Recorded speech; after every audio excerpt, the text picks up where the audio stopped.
cette manifestation. Je vais laisser la parole à Jean-François Sweginzov, s'il te plaît. Très volontiers, et je vais m'aider de quelques antisèches.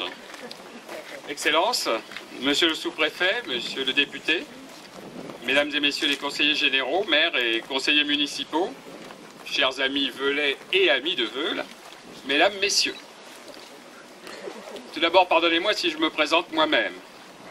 En effet, je ne suis aujourd'hui que le prologue, et je vais procéder à la présentation des principaux protagonistes de l'action qui va se dérouler devant vous.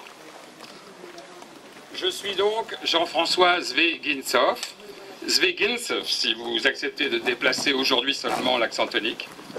Et aussi bizarre que cela puisse s'entendre, je suis un cauchois d'adoption, volontiers enraciné à Manneville-Esplain, et un Velay d'adoption plus ancienne, ce à la 5e génération. Et voilà qui nous conduit directement à la deuxième moitié du 19e siècle, dans les années 1850, où les peintres russes que nous commémorons aujourd'hui découvrent Veule.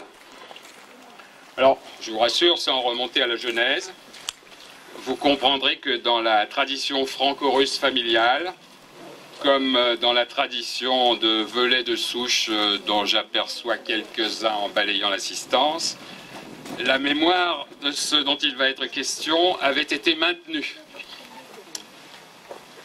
Alors sans offenser personne, mais en citant plus particulièrement un certain nombre, ainsi au premier rang par M. Jean Lamy, maire honoraire, par feu Madame Renée Duval, belle-sœur de Madame Richard Duval, qui préside si aimablement à l'Association des Arts du Littoral, dont nos héros du jour sont comme de lointains membres, associés évidemment, ou encore M. Paul Noël, qui évoque nos peintres russes dans un poème cauchois de son ouvrage, chaudement recommandé, L'écrit des mouettes.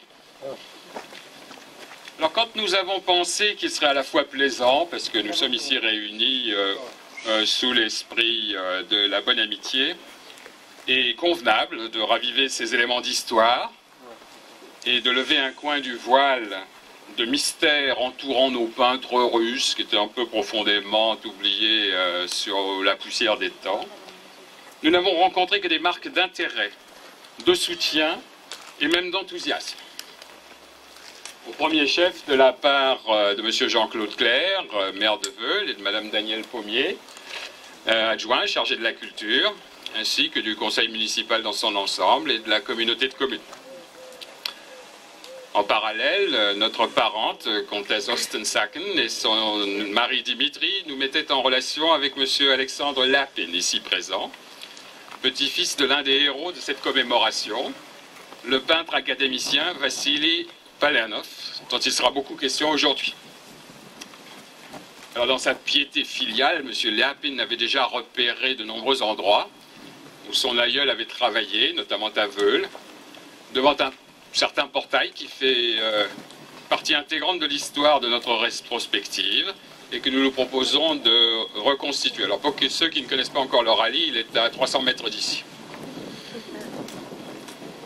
Il vient également, M. Lapin, accompagné d'une de ses nièces qui nous ralliera aussitôt que possible, Mme Natasha Polenova, ainsi que de Mme Nonna Valerianova Ogarova, ancienne conservateur en chef de la manufacture de porcelaine de Kousko près de Moscou, et aujourd'hui surtout, à ce titre, grande spécialiste en Russie du peintre Alexei Bogolubov, le précurseur grâce auquel la saga des peintres russes à Veule commence.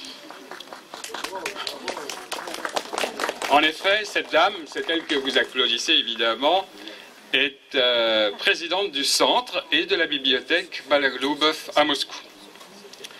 Et Madame Ogarova est venue les mains pleines de références sur les trésors que différents musées russes abritent au sujet de Veule. Et cette dame souhaite ici vivement remercier pour le grand déplacement auquel elle a consenti et pour sa générosité.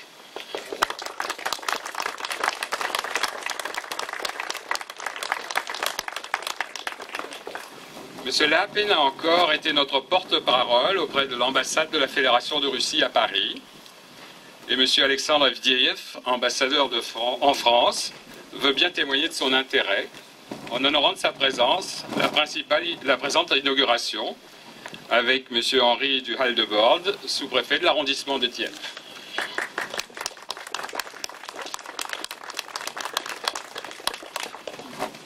Outre les documents qu'il nous a confiés, que vous verrez notamment au premier étage, Alexandre Lapin nous a enfin permis de lier connaissance avec Madame Tatiana Mojenok, que par contre je n'ai pas encore vraiment repéré. Voilà, elle est dans mon axe de tir là maintenant.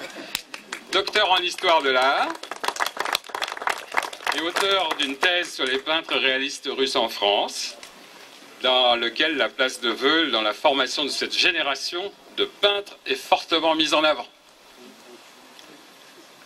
Alors vous voyez que le projet de cette rétrospective, plus que d'une exposition, était également cautionné d'emblée, tant sur le plan affectif que sur le plan scientifique. Et là voilà le moment sérieux de l'allocution, car ne nous y trompons pas, à la mesure certes des moyens d'une petite équipe d'amateurs et de la municipalité d'une commune de 600 habitants permanents hors saison, mais qui deviennent 4500 l'été, voire 8 à 10 000 certains week-ends. L'ambition de cette rétrospective n'est rien moins que de fixer la place de Veules dans l'un des moments forts de l'évolution de la peinture universelle et dans celle de peintres qui se feront connaître comme les futurs membres du mouvement dit des ambulants. Alors vous saurez ce que c'est que les ambulants un peu plus tard, c'est pas mon propos. Alors cela ayant été proclamé en matière d'introduction, et chacun des acteurs étant désormais en place, je transmets le relais à Madame Pommier, qui nous précise comme maître des cérémonies le déroulement prévu pour la manifestation et son inauguration par nos autorités. Et je vous remercie quant à moi pour votre patience et votre attention.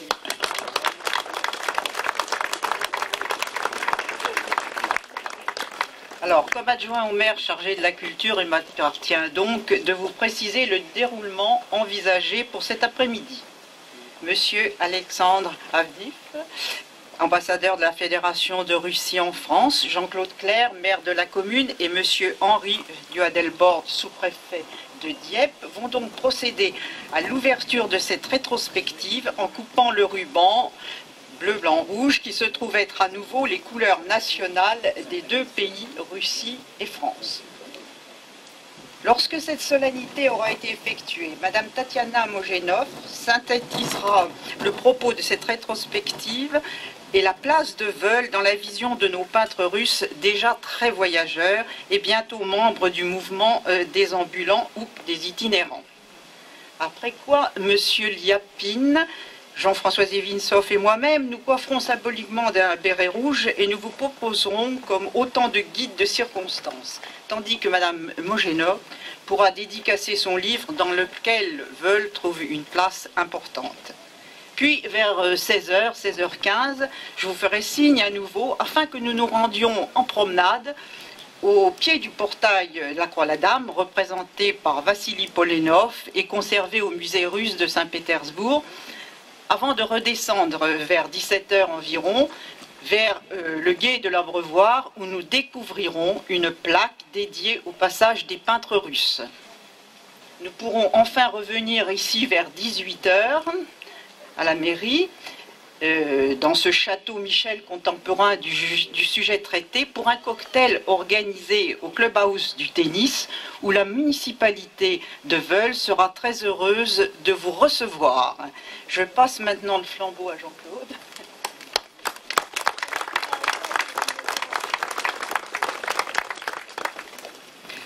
La vie locale dans nos communes rurales est essentiellement fondée sur le désir de vivre ensemble, sur la bonne volonté pour entreprendre et pour mettre en œuvre en commun. La présente rétrospective est le type même de manifestation parmi les nombreuses autres initiatives qui figurent par exemple dans cet excellent opuscule Programme de côte humanime qu'il est agréable pour une petite équipe municipale comme la nôtre de soutenir. Car elles font largement appel au volontariat et au bénévolat. Certes, les techniques contemporaines de communication et d'édition le facilitent grandement. Mais même si le propos est parfois vaste, comme c'est manifestement le cas ici, les moyens mis en œuvre restent mesurés et à portée, ce qui est important pour tous les maires. Surtout lorsqu'ils sont qu'au choix, on en conviendra.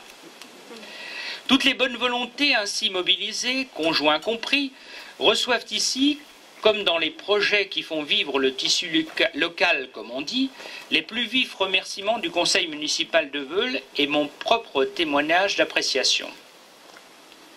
Et je suis heureux, après que nous ayons pu faire revivre le souvenir du passage à Veules d'un géant national comme Victor Hugo chez son ami Paul Meurice par exemple, ou d'autres artistes dramatiques, lyriques, littéraires et en général artistiques, qu'il nous soit aujourd'hui possible d'honorer une pléiade de peintres russes, qui plus est, et novateurs dans leur propre sphère. Qu'ils aient pu déjà adultes et complètement formés à leur art, élargir leur perception du monde, de la nature et de la vie, entre autres ici à Veules, est évidemment très important pour nous et mériterait que nous le saluions. Bien entendu, ces artistes ont continué d'évoluer selon leur trajectoire propre et ils ont pu prospérer comme des artistes indépendants, conscients de leur art et de leur mission, d'où ces fameuses expositions itinérantes ou ambulantes. C'est une vision extrêmement nouvelle. En particulier, je suis heureux que de nombreuses images de notre commune soient ainsi présentes dans les collections russes, dans les deux capitales, à la galerie Tetiakov de Moscou ou au musée russe de Saint-Pétersbourg. Mais, et vous me pardonnerez de l'exprimer avec une émotion plus particulière, aussi qu'une petite Velaise, fille de pêcheur, arrière-arrière-grand-mère de Velay, d'aujourd'hui certainement, ait trouvé son portrait réalisé par un géant de la peinture mondiale, Répine en l'occurrence, et qu'il soit conservé aussi loin qu'en Sibérie, au musée des beaux-arts d'Irkoutsk, près du lac Baïkal. Jusqu'où ne vont donc pas la notoriété de Veules et des peintres du futur mouvement des ambulants qui sont venus travailler ici sur le motif. Mais pour un vrai ruban aux 3 couleurs franco-russes, je donne maintenant la parole à son Excellence, M. Alexandre Ardjev, ambassadeur de la Fédération de Russie en France, et je lui confie ainsi qu'à M.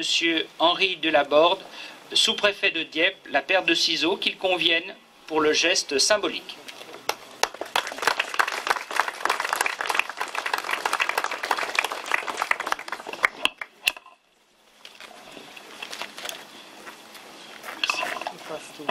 Merci.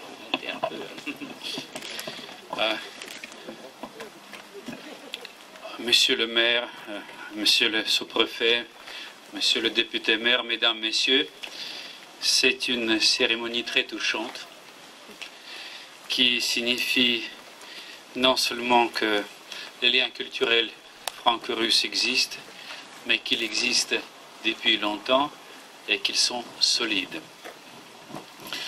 Comme l'indiquent certains repères historiques dans la rétrospective, la venue de 2 générations de peintres russes pour cette véritable classe de nature qu'a représenté Veules pour eux est comme encadrée par 2 dates significatives, 1853 et 1903. 1853 parce que avec le traité de Paris qui met un terme à la guerre de Crimée et solde pour ainsi dire les conséquences des guerres révolutionnaires et du Premier Empire pour créer de nouvelles rétrospectives dans les relations entre les 2 pays, la France et la Russie. L'année 1903, avec l'inauguration du pont Alexandre III à Paris, autre sommet de technologie, à l'époque avec la Tour Eiffel, celle de l'amitié franco-russe, et ferme ses côtés du triangle de la triple entente avec la Grande-Bretagne. L'entente et l'amitié franco-russe sont très bien représentées dans les gravures historiques, dans la peinture, même dans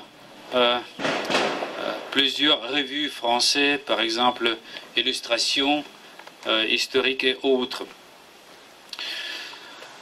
L'intervalle entre 1853 et 1903, c'est un intervalle qui est jalonné par un chapelet d'expositions universelles et des salons à Paris, Ville-Lumière, qui semble être devenu, après Rome, pour les générations antérieures, un nouveau phare et le lieu de culture par excellence.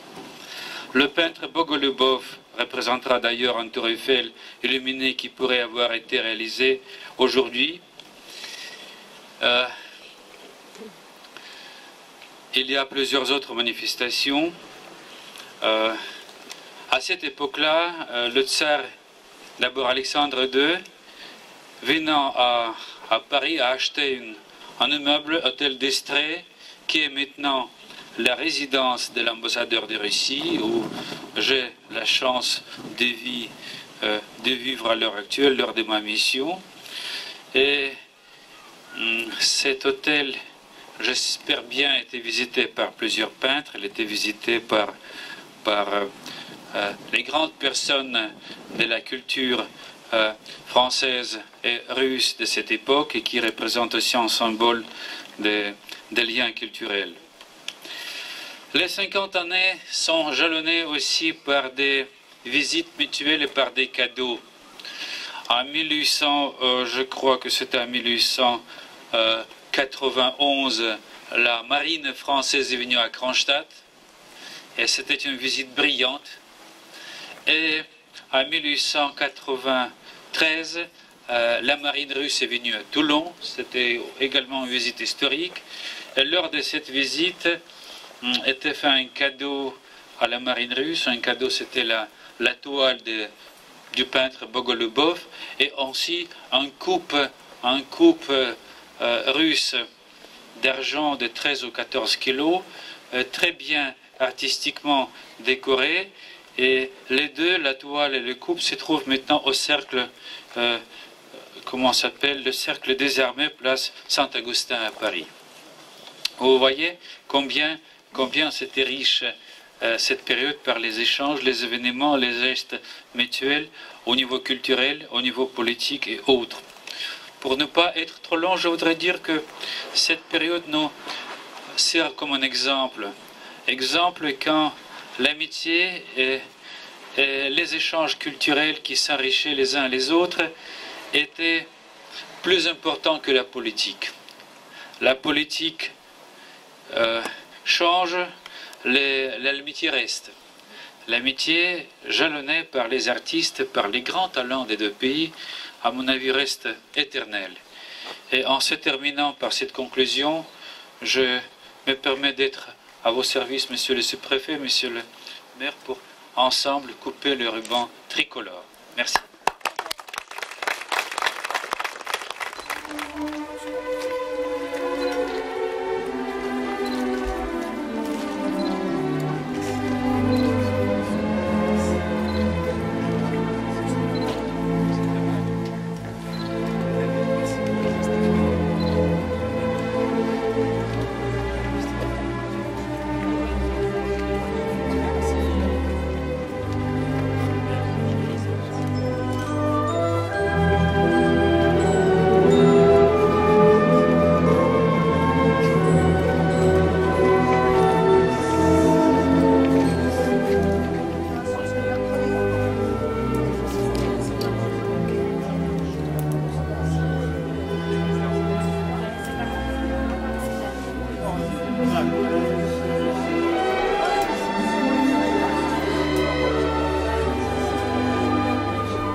Non, comme ça.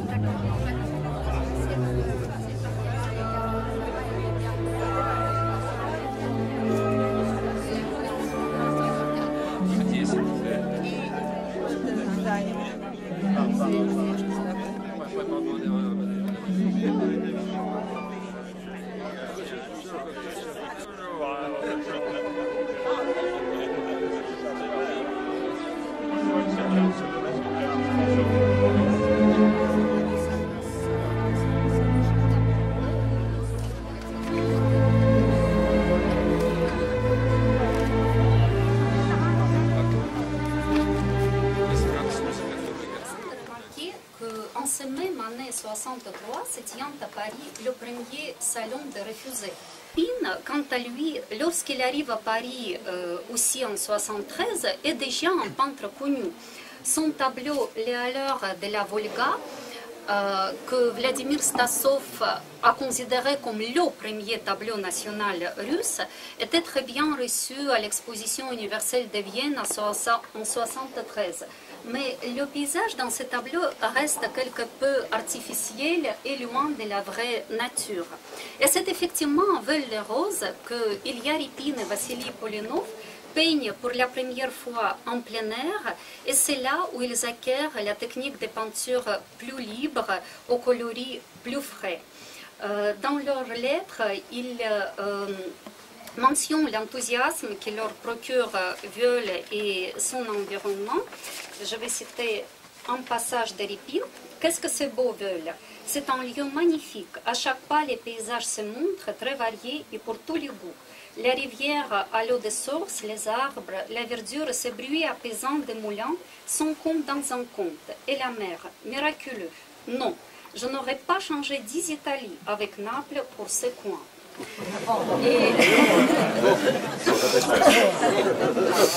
Et donc, effectivement, comme j'ai déjà remarqué, Veul-les-Roses va jouer un rôle essentiel dans la carrière de Vassili Polenov, qui sera considéré en Russie comme le fondateur de la peinture en plein air. Et quant à Repin, il appellera son séjour à Veul-les-Roses le troisième cours de la peinture qu'il a reçu dans sa vie. Et le paysage représentant les falaises typiques du pays de Pau, le bord de mer à Veul, il le gardera toujours avec lui pendant sa longue vie, et il est accroché maintenant dans sa demeure Les Pénates, près de Saint-Pétersbourg, sur le golfe de Finlande, transformé aujourd'hui au musée. Voilà, je vous remercie.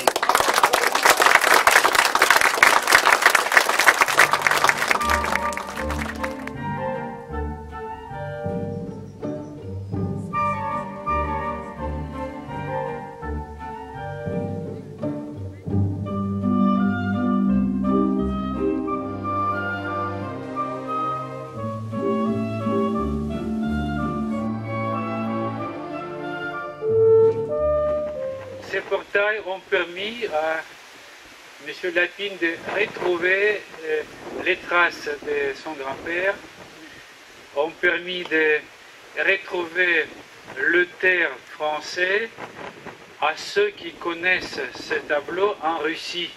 Et ce tableau est bien connu. Moi, personnellement, je l'ai vu plusieurs fois, mais je ne pensais pas que c'est la France.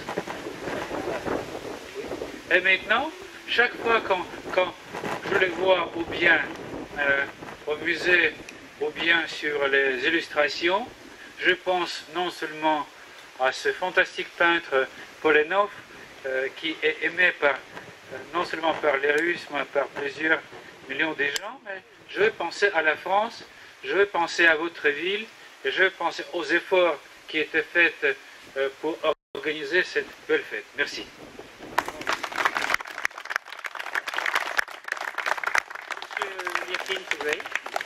De mère russe, moscovite, et j'étais bercé par la culture russe. Et j'adore la France, mais je me sens à 200 ou 300% russe, bien que né en France, et ayant épousé une Française, et ayant la citoyenneté française.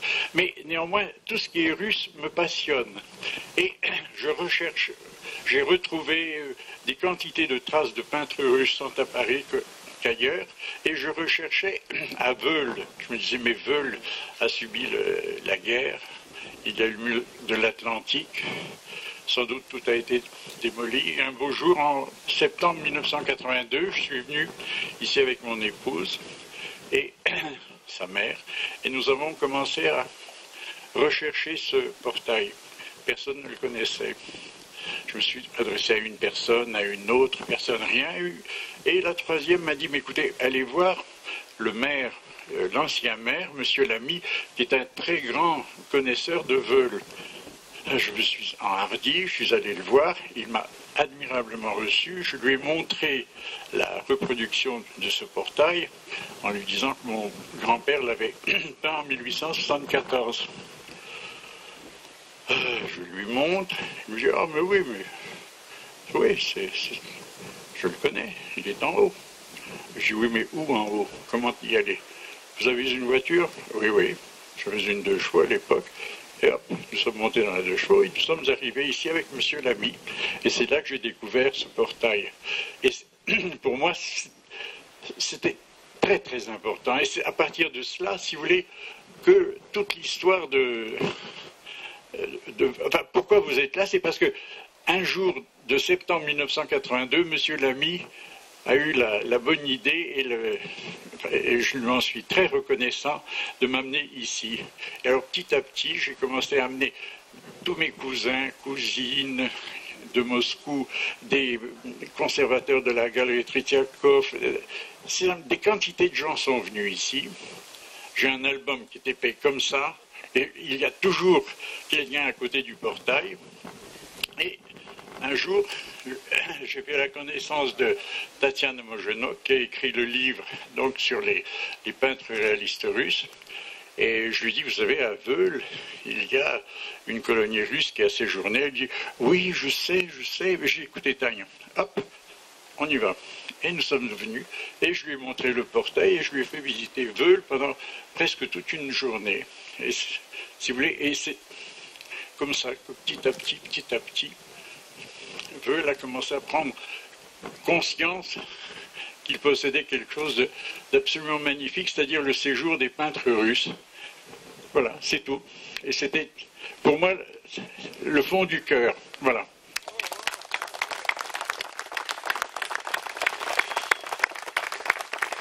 Merci beaucoup, Monsieur Liapine, pour ces petits mots venant du cœur, comme vous dites si bien. Alors, je voudrais vous remercier parce que c'est vrai que vous êtes à la base de cette manifestation. C'est grâce à vous que nous avons pu retrouver cette antériorité sur nos peintres russes. Et je voudrais vous dire aussi que ce portail perdurera dans le temps, bien sûr. Nous souhaitons le rénover. Et il est fait en briques de Saint-Jean, en silex aigré, construction typique du Pays de Caux. Il y avait à l'époque une vieille barrière en bois qui a disparu, mais nous retracerons la même chose. Je vous promets de rénover ce portail. Nous allons construire... Non, oui, mais il faut qu'on le conserve. Juste un petit peu. Oui, mais... Il faut en faire quelque chose de neuf. Non, je sais, mais avec des vieux bois, nous réussirons. Je vous promets.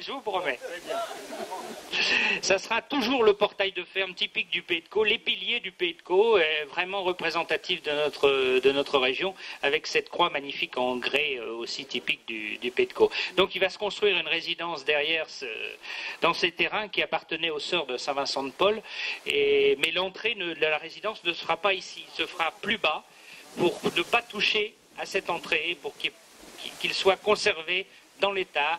Je m'y engage, ça sera juste une entrée piétonne, c'est tout. Voilà, Monsieur Liapine, et merci beaucoup. Nous allons passer maintenant à l'Abreuvoir, nous allons descendre à l'Abreuvoir pour inaugurer le passage des peintres russes dans ce magnifique site de l'Abreuvoir. Merci.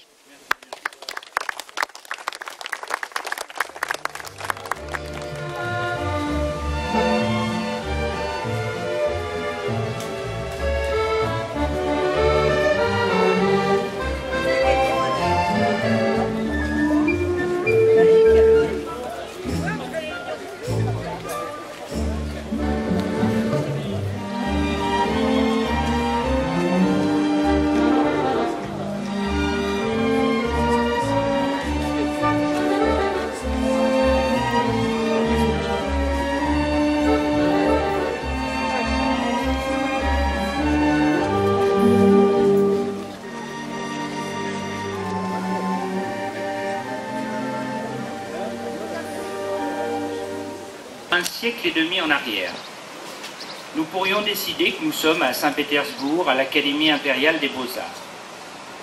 Avec le début de l'été est également venue la fin de l'année universitaire, les compositions rendues, les jurys, les professeurs ayant délibéré, c'est la remise solennelle des prix dans la grande salle d'apparat en présence des plus hautes autorités, incarné en la circonstance par son Excellence Monseigneur Alexandre Avdiev, ambassadeur de la Fédération de Russie en France. Avant que le palmarès ne soit annoncé, vient le discours de la personnalité invitée. Cette année, la direction de l'Académie a choisi de faire appel à une haute autorité administrative française comme une manière d'introduction au voyage initiatique qui attend certains lauréats. Avec le palmarès, Jean-François va prendre la parole. Deux promotions correspondantes aux visites de 1858 et de 1874. J'ai donc la joie et l'honneur d'appeler et de vous demander d'applaudir successivement les lauréats de l'Académie impériale des beaux-arts de Saint-Pétersbourg, tels que le jury en a délibéré. Et j'appelle Alexei Petrovitch Bogolyubov,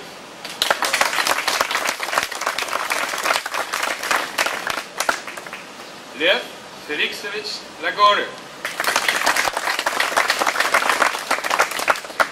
Mikhail Konstantinovich Plot, Mikhail Petrovich Plot, Alexei Filipovich Chernichov, Vassili Dmitrievich Baryanov, Ilya Efimovich Vit, Konstantin Apollonovich Savitsky, Alexei Alexeyevich Halamov, Alexander Karlovich Begrov, Mikhail Ivanovich Nolevodovolsky,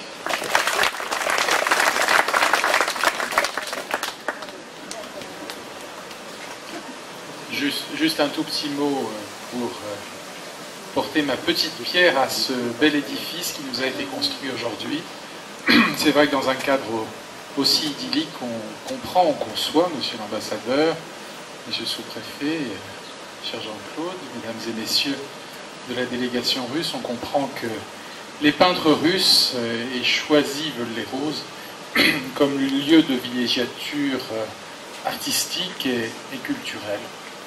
Alors, il est très rare que nous ayons, monsieur le sous-préfet, des manifestations autant chargées d'émotions. Et je crois que Jean-Claude, avec toutes celles et tous ceux qui ont organisé tout ce parcours initiatique pour nous autres, au premier rang desquels Daniel Pommier, bien sûr, et puis toutes celles et tous ceux qui, à la mairie, à la municipalité de Veules-les-Roses, l'ont aidé, eh bien, c'est vraiment quelque chose de formidable que tu nous as donné la possibilité de découvrir d'abord et de connaître ensuite. Alors je crois que tout cela préfigure pour les uns et les autres des heures, des journées de réflexion et sans doute l'envie d'approfondir ce thème, ce sujet, et notamment les relations entre les peintres russes et les peintres français, et puis plus généralement entre nos deux peuples, monsieur l'ambassadeur. Alors je crois que pour tout ça, Jean-Claude, je ne peux que du fond du cœur te remercier. Je vais donner la parole à monsieur le sous-préfet. Merci monsieur le maire. Monsieur l'ambassadeur, monsieur le député, cher monsieur le maire, chers amis russes et français, je parle russe moins couramment que Jean-François, mais je voulais, en commençant ce petit propos, dire Zdravstvuyte à nos amis de Russie. Ce qui veut dire tout simplement, comme vous l'avez tous compris, bonjour. Moi je suis content d'être ici à Veules-les-Roses, Veulenco jusqu'en 1897, et Veules-les-Roses parce qu'effectivement, il y a des fleurs partout. Bravo monsieur le maire pour l'embellissement public et privé de cette charmante station de Veules-les-Roses, de Veules-en-Caux. Moi, je suis persuadé que si vous étiez candidat dans la catégorie des plus beaux villages de France, je suis persuadé que vous gagneriez haut la main. Je viens de Saint-Malo, et là, à côté de Saint-Malo, il y avait un joli petit port qui s'appelle Saint-Sulliac, et qui est entré également dans cette catégorie très recherchée des plus beaux villages de France. Je suis persuadé que quand on marche là, depuis Cressonnière, là-bas, je laisse habituellement ma voiture, et puis je viens par ici, là je trouve que c'est magnifique.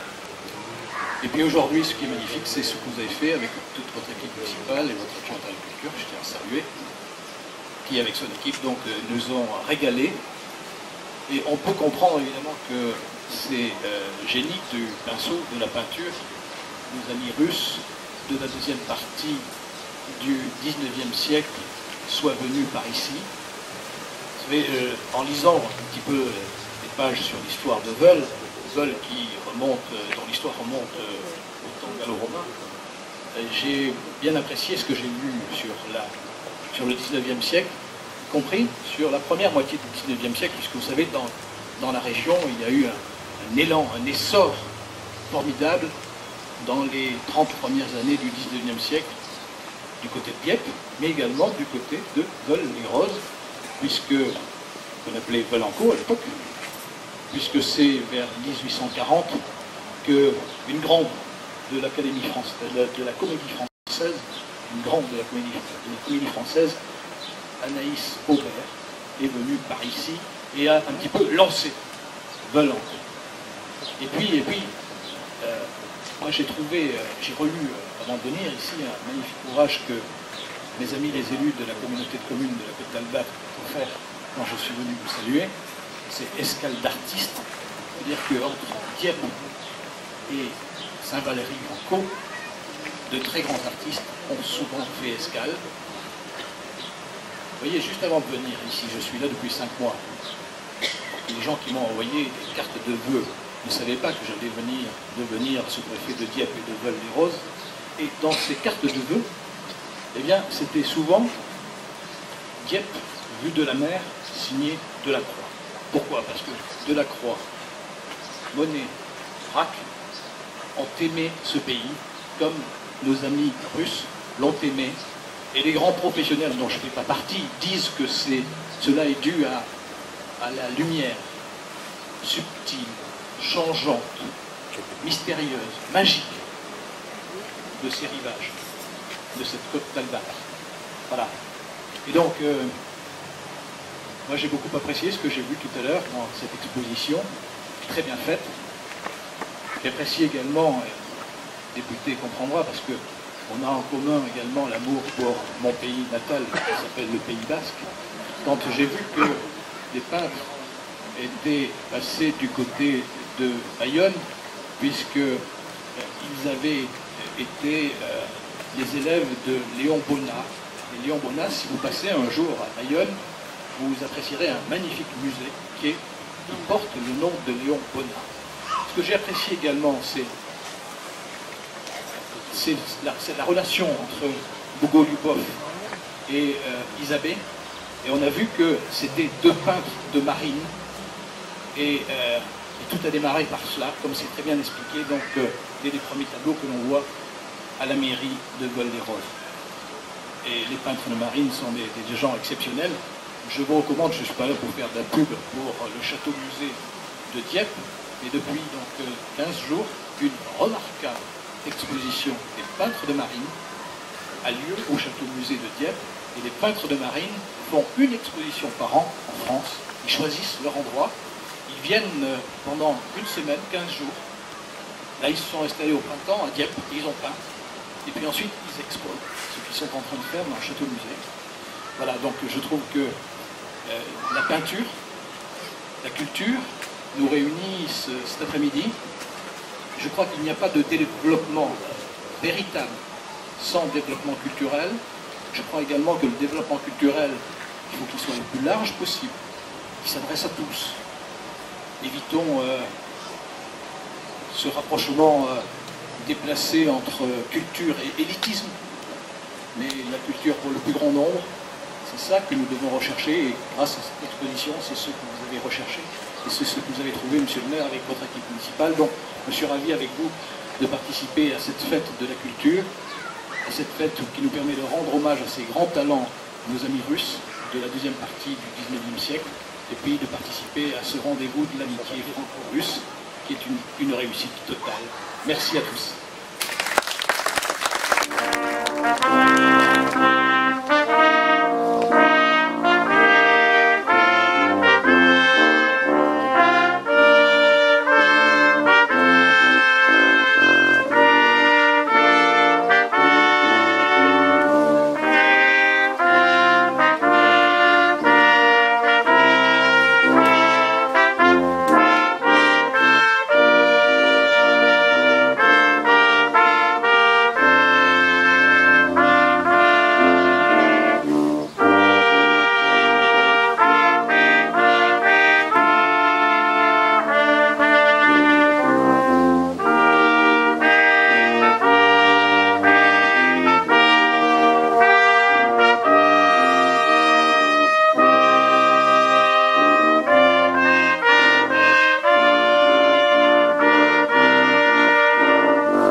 Parce que moi je pourrais pas passer.